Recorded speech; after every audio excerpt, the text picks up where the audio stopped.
Znovu vás vítam na mojom kanáli. Toto video bude krátke, nebude o hľadaní, ale bude o čistení minci. Alebo skôr o prinavrátení trochu života mŕtvolkám alebo minciam, ktoré sú, dá sa povedať, po smrti. Môžete sa pozrieť, ako asi vyzerajú pred čistením a potom sa pozrieme, ako skončilo čistenie. Ste srdečne vítaní na subscribovanie tohto kanálu, na lajkovanie a samozrejme komentovanie pod videom. Každý komentár, každý like, každá subskripcia mi pomáha v motivácii v tvorení ďalších videí. Tak uvidíme, koľkých ľudí na Slovensku to osloví. Na Slovensku je zhruba 6 miliónov obyvateľov. Je to podobné ako v Škótsku. Môj starší kanál, ktorý je čisto v angličtine, veľa vody nenamútil, tak uvidíme, či Slováci prekonajú subskribentov anglického kanálu. Nebudem už zdržiavať, pozrite sa na toto video. Takže mám tu zo pár mincí, ktoré som sa rozhodol vyčistiť. Tieto mince v sebe nemajú žiadnu hodnotu. Sú to staré medené mince, zhruba 19. 20. storočie. A môžete sami vidieť, že na nich veľa nezostalo. Táto je z 18. storočia. Volajú ju Cartwheel Penny, alias vozové koleso penca v preklade. Ale znova pripomínam, nemajú žiadnu hodnotu, pretože sú v stave, v akom sú. Z tejto by sa možno ešte dalo niečo vytiahnuť, nejaké detaily. Je to jednopencovka Juraja 5., ale znovu pripomínam a budem sa opakovať. Nemajú žiadnu hodnotu. Takto čistím po mojom. Táto bola nájdená na pláži. To znamená, je v lepšej kondícii, ale znova, čo na nej môžete vidieť, lebo je dosť taká odpudzujúca.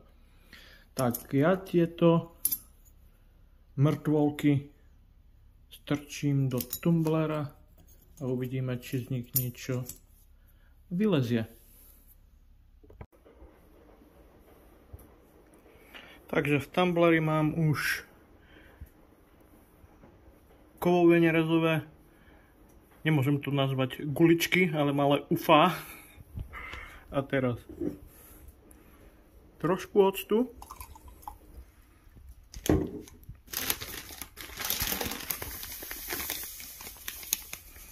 Trošku soli.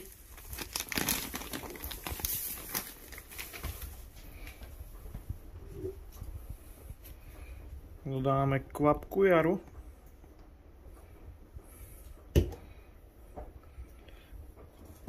A skočím po mince. A šup tam s mincami.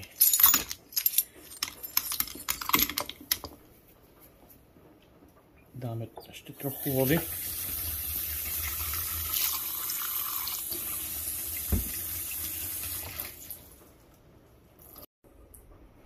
Tumbler je zatvorený, nič z neho nevyteká a šup na mašinu.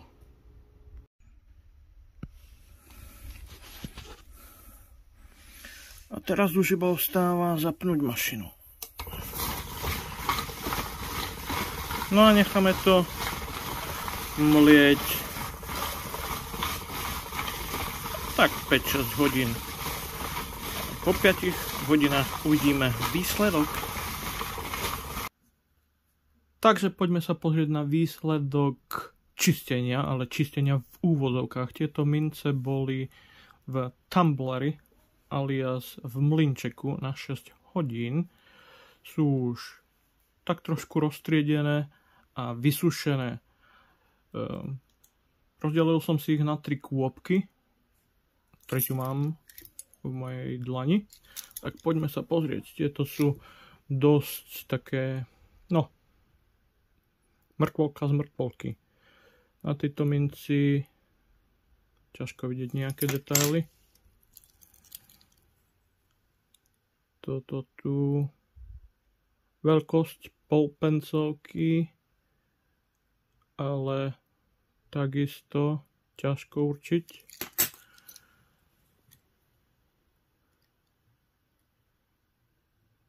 Tu na možno zvyšok. No. Toto. Niečo zaujímavé. Dalo by sa určiť niečo staršie, ale konkrétnejšie neviem, to si dáme na stranu. Táto je dokonca ohnutá a znovu ťažko povedať.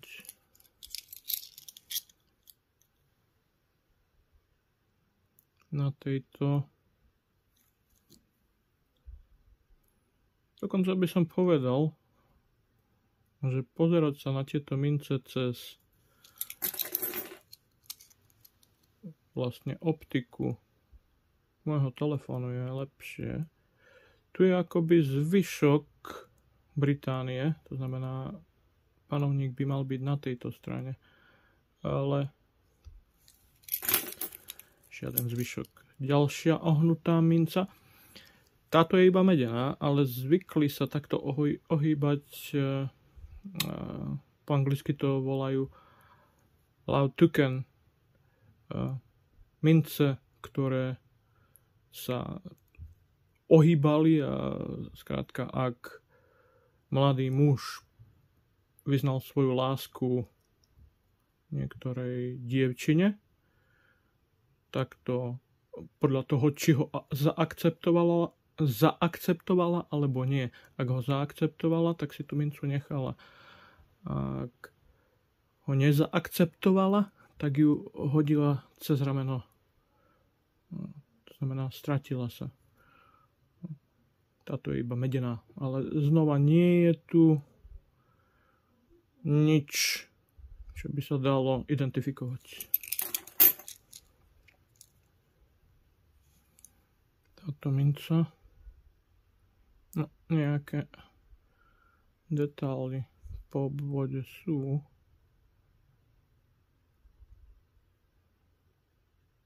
A toto bude asi niečo staršieho. Dám k tej druhej minci. Možno prekúkne neskôr. Na tejto žiadne.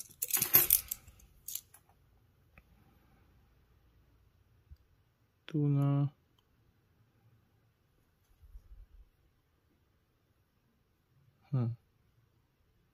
znova hovorím, tieto mince sú dosť zničené. Toto je trojpencovka. Detaily trochu vyšli von, to znamená, že táto mince je z 1952. Na druhej strane je Juraj 6. Ale mám tie isté mince v lepšej kondícii, v lepšom stave. Znova na tejto strane nič a na tejto strane možno zvyšok Británie tu na znamená no aj obrys panovníka, ale mŕtvolka. Tu na znamená možno takto.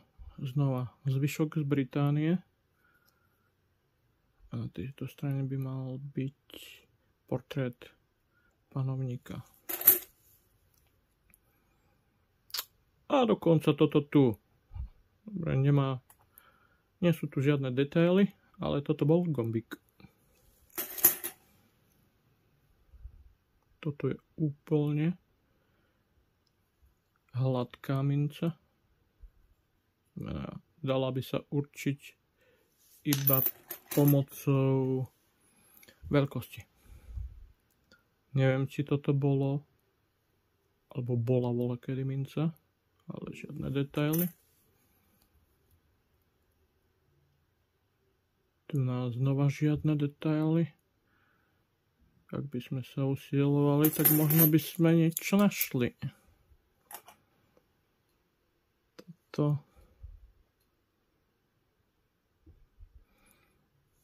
Ospravedlňte reflekciu z mincí. Usilujem sa neodrážať svetlo príliš, ale občas to pomôže v identifikácii.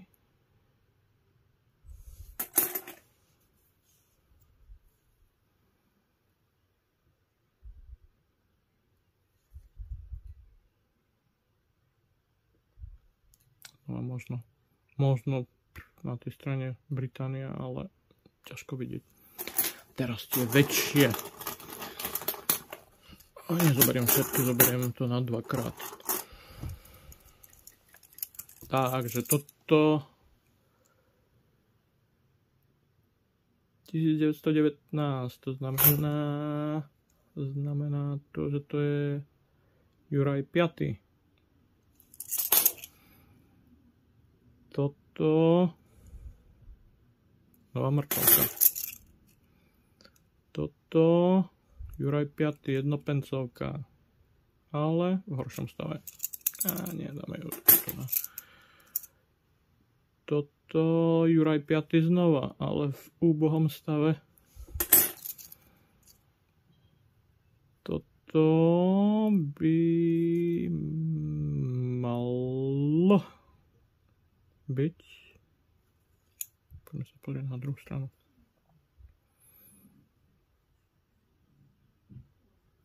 Že by Viktória, mladá Viktória. Ťažko určiť. A tu máme Edwarda 7. Takisto nie v najlepšom stave. Toto. Je tu jednopencovka. Ťažko povedať. Koho? Znova jednopencovka, zvyšok Británie na tej strane a na tej strane hlava vdovy Viktórie. Widow head. A takisto v úbohom stave. Tu na zvyšok Británie znova. A mladá hlava Viktórie. Tu na ťažko určiť. Táto je taká lepšia na dotyk. Ale znova zvyšok Británie a mladá hlava Viktórie.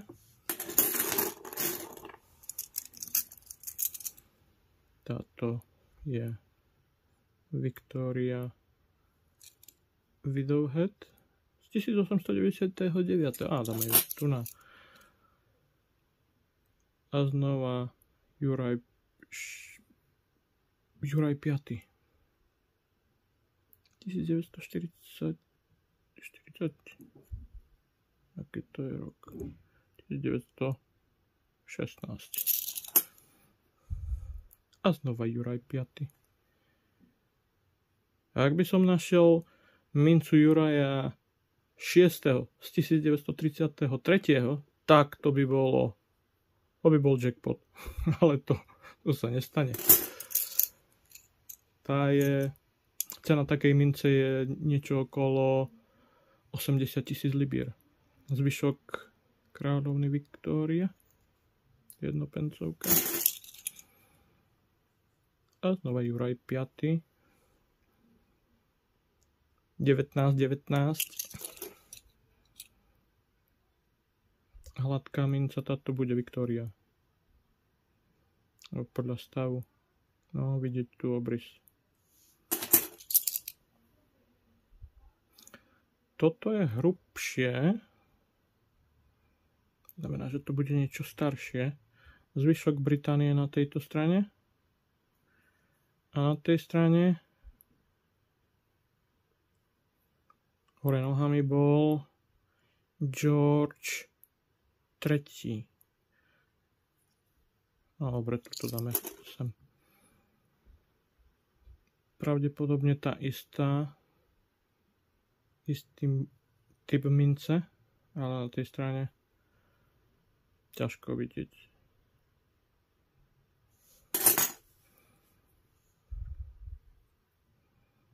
Juraj 5. Môžeme sa pozrieť ešte na tieto. Zoberiem aj zo pár malých. To znamená, toto je polpencovka kráľovny Alžbety II.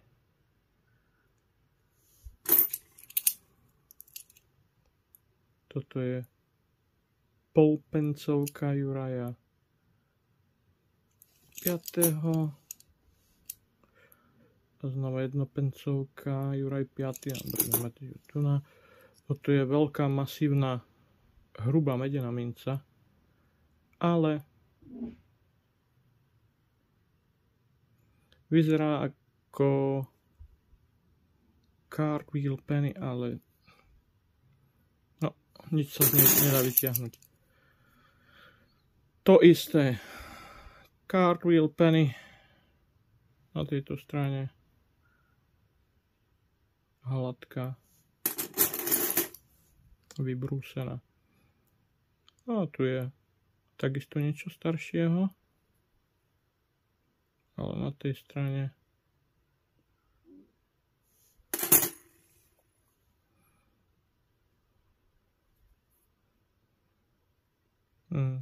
takisto vybrúsené.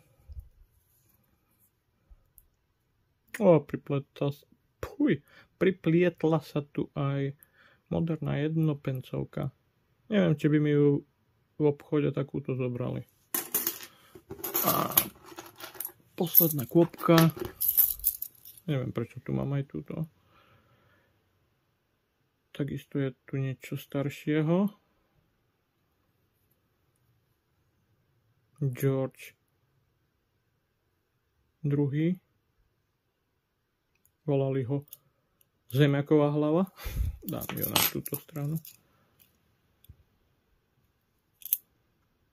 Tu na zvyšky Británie na tej strane. Zvyšky panovníka. No, táto sa pýta na svet, tak ju pozrieme. Zvyšky Británie. A znova. No, ťažko určiť. Mám si ju nechať, alebo pôjde do šrotu. No, dvojpencovka. No, toto je celkom pekná. Tak tu by mi v obchode určite zobrali. O, tu si dáme tu na zvyšok hlavy panovníka. V tomto prípade to je Viktória. A polpencovka. A tu si dáme tu na. Toto neviem. Áno, na tejto strane. Táto minca je staršia z 17. storočia. Volajú bávby. Ale nemám teraz v hlave detaily o tejto minci, ale nechám si ju. Niečo takéto mám, ale v lepšej kondícii, s lepšími detailami. Tu je polpencovka, to bude Alžbeta II. Tu je zvyšok lode, plachetnice. Tu je... Nie, mám aj krajšie. Dajme tomu táto. Táto je v lepšej kondícii, je dokonca staršia, pretože na nej je Juraj 6. Tak tu si necháme. Tu na žiadne detaily. Tu na zvyšok panovníka, veľmi biedný. Masívna minca a niečo podobné, ako ste videli na začiatku. Tu je štít, nejaký štít. A na druhej strane je zvyšok Británie. Asi. Ďalšia polpencovka. Tá je celkom pekná. A toto je... No, tu ho máme. Georgia druhý. Je tam dvojka alebo trojka? Mala by byť dvojka. Potato head. A tieto sú veľmi pekné detaily. Toto má cenu alebo má sens si nechať. A posledná polpencovka. Half penny off. George V. Juraj 5. Takže koľko z tých čistených mincí sme zachránili? Niečo takéto. Tieto si ešte nechám. Tieto tu ešte raz prebehnem a rozhodnem sa, ktoré si nechám. Tak čo si myslíte o takomto čistení mincí?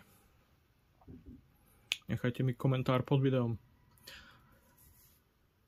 Sám neviem, aké video bude na budúce. Či to bude z hľadania, alebo či to bude znova nejaké čistenie mincí. Pretože takýchto mincí, aké ste videli na začiatku videa, mám, dá sa povedať, plné vedro. Tak uvidíme. Do skorého videnia pri mojom novom videu.